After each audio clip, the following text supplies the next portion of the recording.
Have you ever typed up a follow-up message to an AI agent only to realize it's still thinking? Well, now you don't have to wait. With CREAO, you can type up your messages for a queue, and the super agent will work through them automatically. Here's how it works.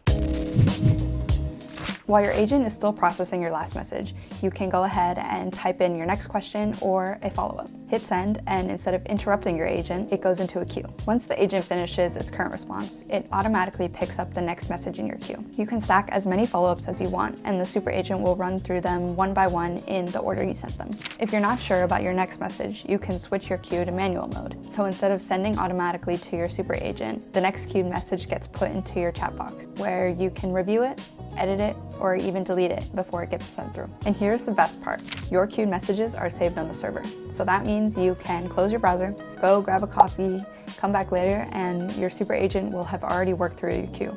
So the next time you're using your CREAO agents and have a bunch of follow-ups ready, there is no need to wait. Queue them up and let the agents do the work for you. We're dropping more tips like this to help you get the most out of CREAO. So see you in the next one.